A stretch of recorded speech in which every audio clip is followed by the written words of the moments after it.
Chers amis, bienvenue dans ce monde mystérieux et parfois décadent de Suzanne. Bref, la petite phrase d'intro étant faite, on est parti pour faire cette guidance du lundi 16 décembre. Lundi 16 décembre et il reste vraiment plus que 9 jours avant Noël. C'est impressionnant, ça fait très longtemps que j'ai pas vécu Noël en France et je vous avouerai que c'est assez magique. Ça rappelle des bons souvenirs d'enfance. Bon, alors, j'ai eu énormément de retours sur une des guidances que j'avais faites qui était le thème amoureux. Alors oui, je sais que c'est le thème le plus abordé en voyance, bien que les guidances professionnelles, c'est un petit peu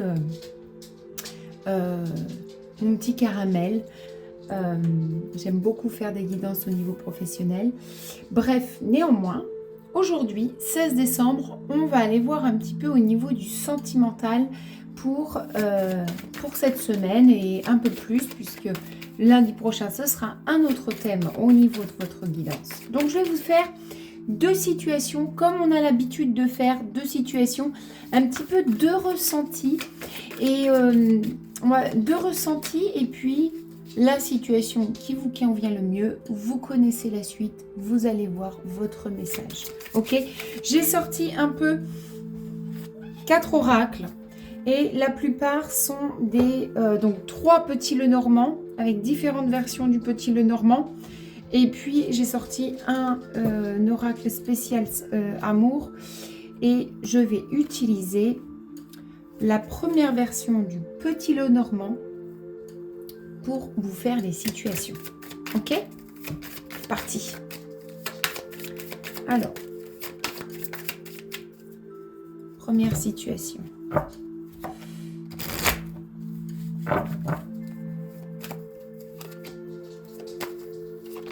Et la deuxième situation. Là, vous voyez, ma chienne, elle est en train de me choper ma peluche sur mon lit. Voilà, bravo.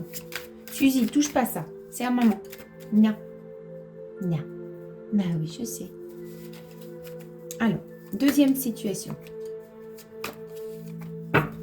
Ok, comment vous vous sentez pour ceux qui... Pour le choix numéro 1. Intéressant. On est dans l'attente. On est dans l'attente. Alors, pourquoi je vous dis comment vous ressentez? Parce que je ne suis pas en train d'interpréter un événement. Ce serait un événement, ce serait sympa. Parce que je vous dirais qu'il y a un monsieur qui va vous inviter. Il y a quelqu'un qui vous invite, qui vous envoie une lettre. Non. Là, on est un peu dans l'attente, justement, d'une action d'un partenaire. On est dans l'attente que cet autre vienne à la communication, vous invite. Ça peut être, voilà, toute action. Toute action. Donc... Je n'ai pas des personnes qui sont totalement seules, sans aucune personne de votre cœur, sans personne dans votre vie, notamment comme moi. Vous avez absolument personne, même pas une vue. Voilà, on n'est pas dans ce cas-là. On est en tout cas dans le cas soit d'une personne qui a une relation, vous habitez pas forcément sous le même toit, une personne qui est en train de flirter avec quelqu'un, ou situation de personne qui est dans l'attente d'un retour. Bon, à vous, je vous décris 3 types de relations, mais ça ne veut pas dire que si vous êtes dans ces 3 types de relations, c'est pour vous. Vous allez savoir si c'est pour vous, si vous êtes dans l'attente d'une action de l'autre. Choix numéro 2.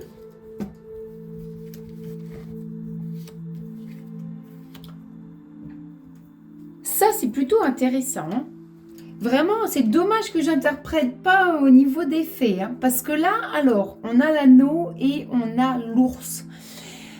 On est dans des personnes qui sont en couple.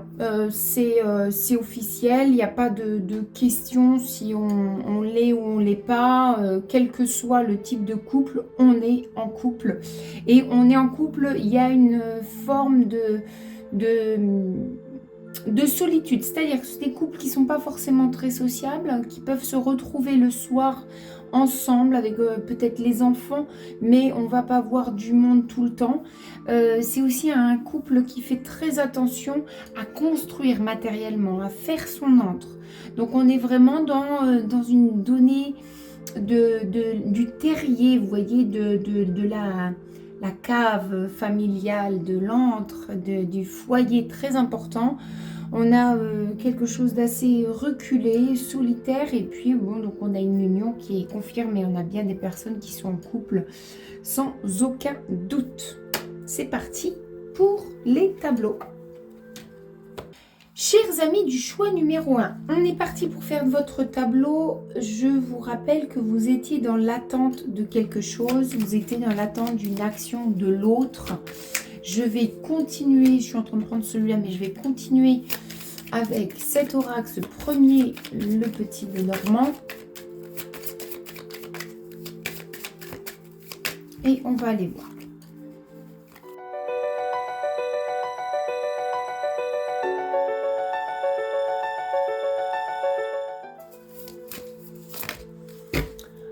Chers amis du choix numéro 1, on est parti pour l'interprétation de votre tableau. Alors, qu'est-ce qu'il en est de cette action, de cette attente d'action? Vous avez envie de stabiliser quelque chose dans cette relation. Vous attendez patiemment, mais avec ferveur, le fait de officialiser, de planter une situation, de mettre en terre quelque chose. Il peut y avoir aussi chez vous un peu de tristesse. L'encre, ça peut être aussi les émotions assez tristes. Mais on voit que vous êtes vraiment sur cet objectif. Là, avant la fin de l'année, il faut absolument qu'il y ait quelque chose qui se passe et que j'ancre. Alors, lui... On va voir un peu ce qu'il pense, mais vous voyez, il est derrière vous, l'homme de cœur. Il est derrière vous. Il est derrière vous, il est associé à la maison. C'est pas ce qui lui est le plus important maintenant. Lui, il est dans... alors, ça ne veut pas dire que vous n'êtes pas importante non plus dans sa vie, mais il est dans l'objectif de réussir autre chose. Vous voyez, là, ce côté matériel ou peut-être professionnel qui est dans sa tête. Aussi, on a tout cette donnée matérielle que je ressens en lui. Et ça peut être aussi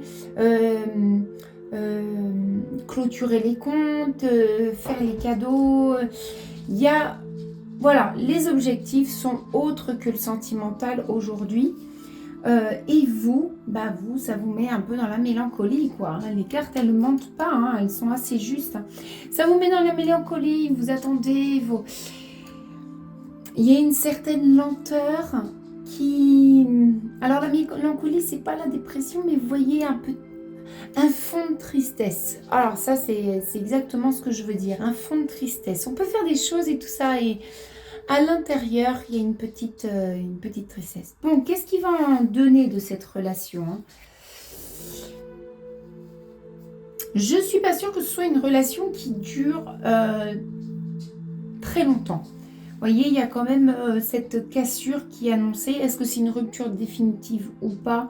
Je ne sais pas, mais on voit qu'on est plus dans une optique de fin d'année où il y a de l'entourage, où il y a beaucoup de sociabilité et ce qui pourrait un petit peu faire séparer les deux partenaires.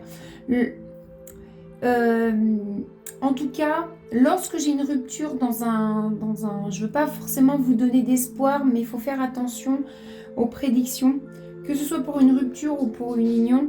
Lorsqu'on voit ça, ça veut dire qu'on est parti pour toute la vie. Si vous avez une union, ça peut être une union éphémère, mais c'en est une. Ça peut être quelque chose d'un soir, d'une semaine, 2 semaines ou de 3 mois. Souvent, quand on prend une séance, c'est souvent 3 mois. Les ruptures, c'est la même chose. Les ruptures, c'est un éloignement. On rompt quelque chose. Est-ce que c'est quelque chose qui est définitif ou pas? En tout cas, pour cette fin d'année, pour vous, chers amis du choix numéro 1, concentrez-vous plutôt d'abord sur vos amis, votre famille, les cadeaux, tout ce qui peut vous faire du bien, la magie de Noël. Sortez dans les marchés.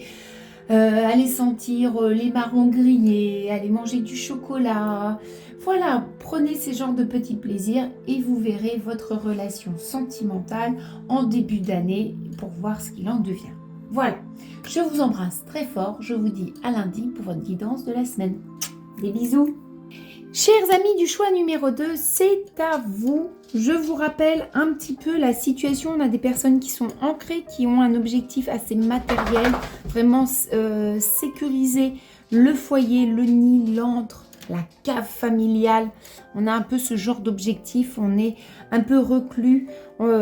C'est aussi un état d'esprit de faire Noël entre nous. Vous voyez, on n'est pas trop sociable. Bon, on va aller voir ce qu'il en est pour vous, chers amis du choix numéro 2.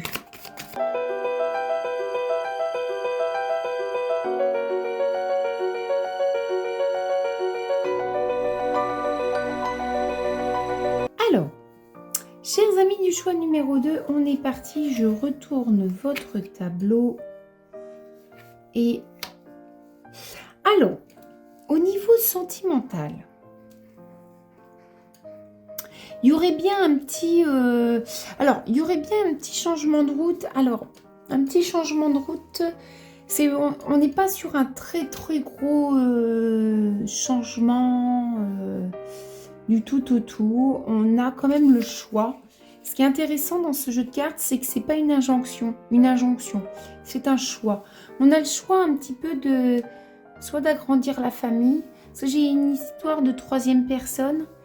Agrandir la famille et du coup parce que dans ce choix là on a quand même derrière un challenge, donc il faut avoir un petit peu de courage dans cette prise de choix et alors c'est soit l'agrandissement d'une famille, on peut avoir aussi des personnes qui ont des projets matériels. Mais c'est pas si facile que ça, c'est-à-dire ça peut avoir une difficulté au niveau des prix immobiliers, je dirais pas qu'il y a des gros problèmes financiers, je dirais que les finances sont justes pour atteindre les objectifs matériels. On voit qu'il va y avoir, besoin de beaucoup de courage et de force et aussi d'endurance, hein, endurance, résistance, voilà. Alors vous, ça peut vous affoler. Ça peut vraiment vous affoler. Alors,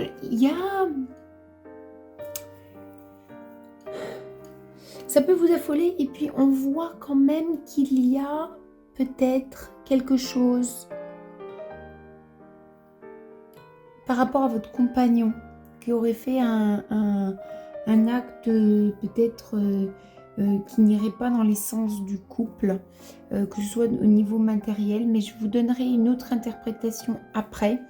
Et c'est à vous de faire le choix et d'être dans le discernement et de ne pas croire absolument ce que vous entendez, mais de savoir si ça correspond à vous, oui ou non. Gardez la foi dans vos ressentis. Ok, donc en tout cas dans le sujet dans lequel je suis en train de détailler et d'interpréter, qui est le domaine matériel principal de ce couple qui est assez en retrait, ce choix que vous avez qui est risqué mais qui apportera une consolidation du matériel, du financier. Ce que vous faites, même si ça va vous demander du courage, vous savez qu'à long terme, vous aurez un retour. Donc, ça peut vous affoler parce qu'effectivement, vous n'avez pas la situation bien en main et vous n'avez pas quelque chose de très confortable pour vous y lancer, mais aussi peut-être parce que votre partenaire n'a peut-être pas été très économe ou quelque chose comme ça, et donc qu'il est un petit peu en porte-à-faux là-dessus. Bon. Alors, je reprends parce qu'il y avait quelque chose qu'il fallait vraiment que, par moment, il faut que je ressente les choses pour avoir le bon message. Vous voyez, on parle de passé et de relations discrètes, en fait. Donc, relation discrète, c'est un peu ce que je ressentais dès le début par rapport à ce tableau et à cette situation. Mais aussi vos projets, au lieu d'aller peut-être aller quémander des avis, des conseils ou de parler avec fierté de vos projets, vous allez être vraiment très discret. Ça a toujours été même un peu ça. Néanmoins, Ce que je ressens là-dedans, c'est que il y a quand même quelque chose, un déclic à faire, un changement, je disais bien un changement de route en début de guidance, parce qu'il peut y avoir un changement de façon de faire, ce qui fait que ça vous apporterez des clés. On voit que parce que vous changez, au lieu de vous introvertir, vous allez plus vous ouvrir et aller chercher de l'aide ou des conseils pour y avoir un déblocage. Donc ça, chers amis du choix numéro 1, c'est la première guidance d'emblée. Mais il y a aussi une autre façon d'interpréter ce message-là. Il y a une autre façon d'interpréter ce message-là parce que ça peut concerner aussi une triangulaire. Vraiment, il y a beaucoup d'affirmations là-dedans. On a sur son chemin justement cette triangulaire qui va arriver, qui va être révélée assez rapidement et ça pourrait mettre en difficulté le couple. La triangulaire, qu'est-ce que c'est? Troisième partenaire amoureux, un amant, une amante, mais ça peut être aussi une situation, par exemple quelqu'un qui est addict au travail. La triangulaire, c'est le travail. Ça peut être aussi un ami très proche, le meilleur ami, et forcément, ça a un impact dans le couple. Bref, une triangulaire, un troisième élément qui vient semer la zizanie. Et ça, c'est pas de votre fait, c'est du fait de votre partenaire. Parce que votre partenaire, quand même, il a un regard critique sur lui et il a cette sensation de devoir se faire pardonner, de devoir demander pardon. Sauf que vous, lorsque vous avez ces révélations, il y a quand même un petit peu cet affolement. C'est quelque chose qui peut-être a été c'est-à-dire qu'on n'en a pas forcément parlé ou on n'osait pas en parler parce qu'on savait que ça allait semer la zizanie. Et vous avez aussi vous avez aussi, ça peut être aussi, voilà, les relations qui sont cachées avec ces relations discrètes. Voilà, c'est pas très heureux, chers amis, ce que je vous annonce et je vous interprète dans ce choix numéro 2, mais c'est la vie. C'est pas rose tout le temps, mais à chaque fois on s'en sort et finalement ça fait mal, mais si vous serez d'accord avec moi, si vous tournez, vous regardez toutes les épreuves qui vous ont déjà fait mal et qui ne vous font plus mal aujourd'hui. Vous vous rendez compte que vous avez gagné une certaine liberté avec le temps, avec la compréhension, avec le travail. C'est la même chose aujourd'hui. Tout ce que vous avez déjà passé, ça ne vous a pas tué. C'est ainsi aujourd'hui et demain et après-demain. Voilà, je vous embrasse, chers amis du choix numéro 2. Je vous dis à lundi pour la guidance de la semaine. Les bisous!